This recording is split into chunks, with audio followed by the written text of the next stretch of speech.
These are 5 mistakes that ruin your bird photos. I'm Chiara and I teach bird photography to photographers who want impactful photos, not just snapshots. I personally made hundreds of bird photography mistakes, and the 5 that can be stuck the longest, they're the same 5 I see stopping photographers in my community every day, and one almost made me quit. In this video, I'm breaking down all 5 mistakes, the one you're making even before you leave your house, why your sharp photos still feel off, the editing trap that ruins good photos, and the mindset mistake nobody talks about.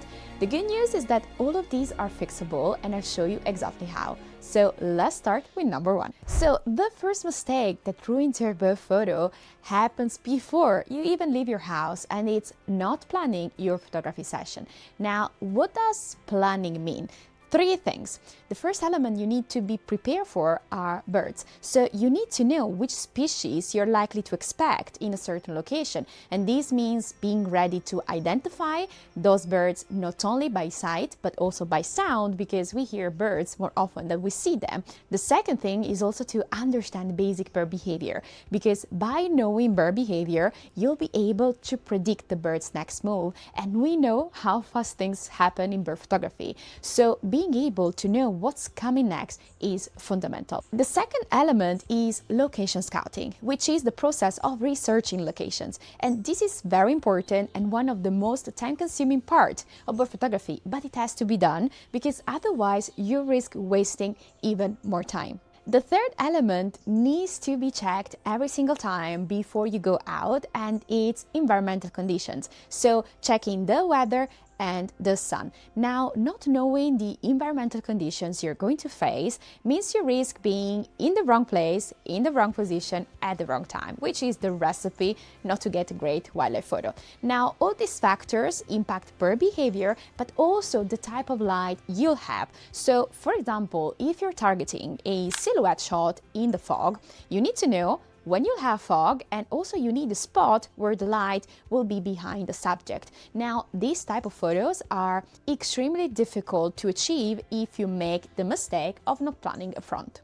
And now, to prepare about birds, locations, and weather, there's plenty of apps out there, also online tools like eBird, Merlin for bird identification, lots of apps to help you with the sun position, and also a weather app. I personally use Windy. The key takeaway here is that 10 minutes of planning saves hours in the field. And now let's move to what happens when you're actually out there, which brings us to mistake number 2. Now, mistake number 2 is about settings. And when it comes to settings in bird photography, the single mistake that can totally ruin your photo is not using a fast enough shutter speed. Now, if we look at this example, you all have photos where the shutter speed was not sufficient to freeze the action I was in front of. So how do you fix using the wrong shutter speed? A lot comes with practice, but there are basic speeds you can use as a starting point, like using the reciprocal of your focal length. So if you have a 500mm lens, use 1 on 500th of a second as a starting point. But the reality is that the shutter speed you need is really variable based on what's happening in front of you and also your handling technique. So for example, you will need much faster shutter speeds for fast birds flying. At the same time, you can go lower if you have a really calm bird. Something connected to this mistake that I see often is photographers not going to a fast shutter speed because they are afraid of high ISO. Now, I understand this because high ISO means high noise, and this is not desirable, but what you need to understand is that when it comes to settings, you have to prioritize shutter speed over ISO, because shutter speed is what gets your photo sharp, which is a basic requirement of a good photo. On the other hand, nowadays, softwares like Lightroom Classic allows noise treatment in a way that was just not possible until a few years ago, so don't be afraid of a high ISO. But even with perfect settings, the third mistake that ruins your bird photo is not thinking about composition. Imagine you arrive at a location and you see amazing birds like these Atlantic puffins. What do? You rush in taking photos because you've never seen something so great and you're excited, and that's fine for your first safe shot, your documentation shot, the one you say, okay, I've been here, I have at least a photo of this bird. But after that, you need to stop and think. You need to stop because you need to make now the most important decision in photography, which is how you compose your image.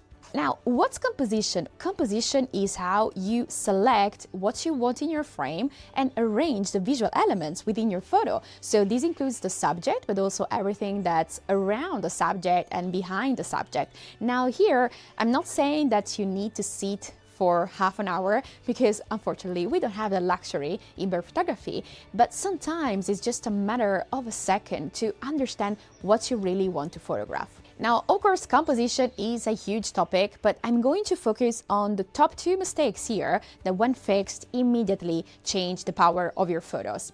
And the first one is perspective. Now, when I mention perspective, I'm referring to the height from which the photo is taken and the camera angle. Now, I think you've probably heard things like take photos at eye level, but to understand why. And there are 2 major elements.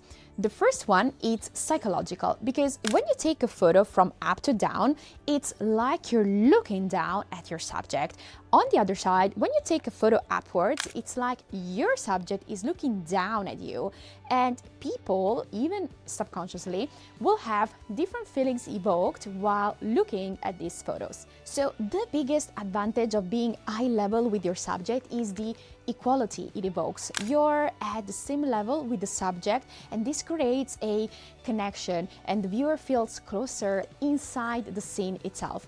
The second reason why perspective is important is that perspective is also directly connected with the background, because by changing your height and angle, you change what appears behind your subject. And the background is exactly the second big compositional mistake that can ruin your bird photo. We have to think that the background is as important as the subject. Now, when we talk about backgrounds and distraction, we talk about all the twigs, but also distracting color, distracting light patches, and no matter if the bird is sharp, the color is nice, those distractions will just take your eye away. Now, I want to share here note that obviously a good background isn't just fully blurred and uniform. That's just a type of background, but sometimes we have to embrace the complexity of the habitat and intentionally include it in our image. So how do we fix these compositional mistakes? Before pressing the shutter, the first thing is to check your perspective. So ask yourself, can you get to eye level with the bird? What's behind the bird? Is there a distracting bright stick or competing colors? And how can you remove them? Maybe you can wait for the bird to move, or maybe you can move, because sometimes only moving 2 steps left or right can completely change the background behind your subject.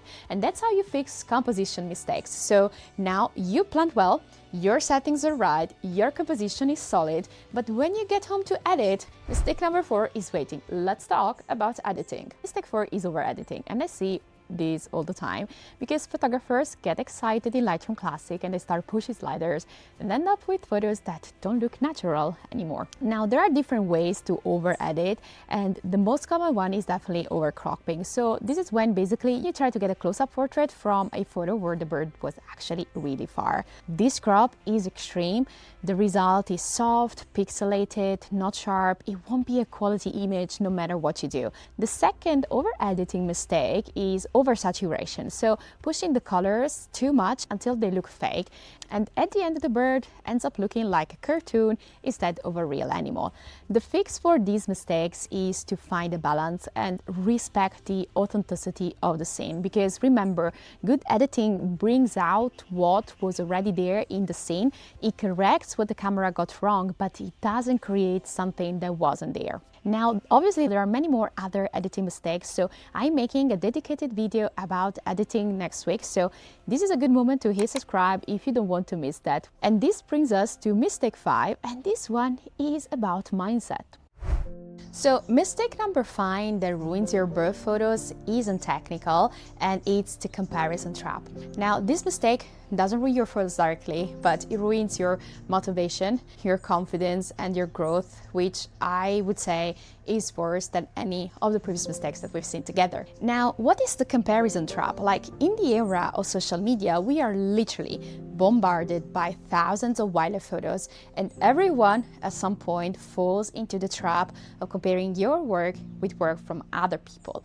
And as the saying goes, comparison is the thief of joy. You never should compare yourself with the work of others, because you never know exactly what they did. You don't know how the photo was taken, how long it took to achieve it, how much it's edited, and sometimes it's manipulated also with an eye. It can be now harder and harder to know what's real and what's not. If you fall into the comparison trap, this happens. You scroll Instagram and you see an award-winning image, perfect bird on perfect perch in perfect light, with a perfect background, and you start to think, oh, this is what I should be getting. So you go out with that expectation, and when you don't get that perfect shot, you feel like you failed. But here's the reality. This stunning photo you saw, it might be their only good shot from an entire week, from an entire month, from an entire year. It might be the result of 100 sessions at that location, or it might have been achieved with not ethical practices. So when you compare yourself to others' top images, you create impossible expectations for your own work, and you expect to get the photo every time, and that's simply not how bird photography works. Remember, bird photography is a long process. Some things are under your control, like the 4 mistakes we covered today: planning, settings, composition, and editing. But some things aren't under your control. Sometimes the bird won't be there, sometimes the light won't be there, sometimes it's just a scouting day, sometimes you're not inspired, and that's totally okay. When you're comparing yourself to others, you lose sight of why you started bird photography in the first place, for the joy of it, not for perfect photos. So how do you fix this? First, compare yourself only with yourself from the past. So are you better than you were 6 months ago? That's the only comparison that matters. Also, be critical, but not overly critical, because we also tend to be our own worst critics. So it's important to evaluate our work and try to learn. I think this is why you're watching this video. But also be kind with yourself and find people who inspire you, not people who make you feel inadequate. Also, really important, set reasonable expectations. So before each session, just ask yourself, okay, what I'm here to learn today, not what award-winning image will I take today, because some days you get nothing. Some sessions are about learning bird behavior, some trips are for scouting, and that's again totally okay. Just learn to be patient. And that's how you fix the 5th and final mistake of the 5 mistakes that ruin your bird photos. So let's recap everything that we covered today. Mistake number 1, not planning your session. So remember to check birds, location, and weather. Mistake number 2, wrong settings. Prioritize shutter speed over ISO, and don't be afraid of high ISO. Mistake number 3, not thinking about composition. Take a moment and think about the perspective and background before pressing the shutter. Mistake number 4, over editing. Correct what camera got wrong, but don't go to extremes.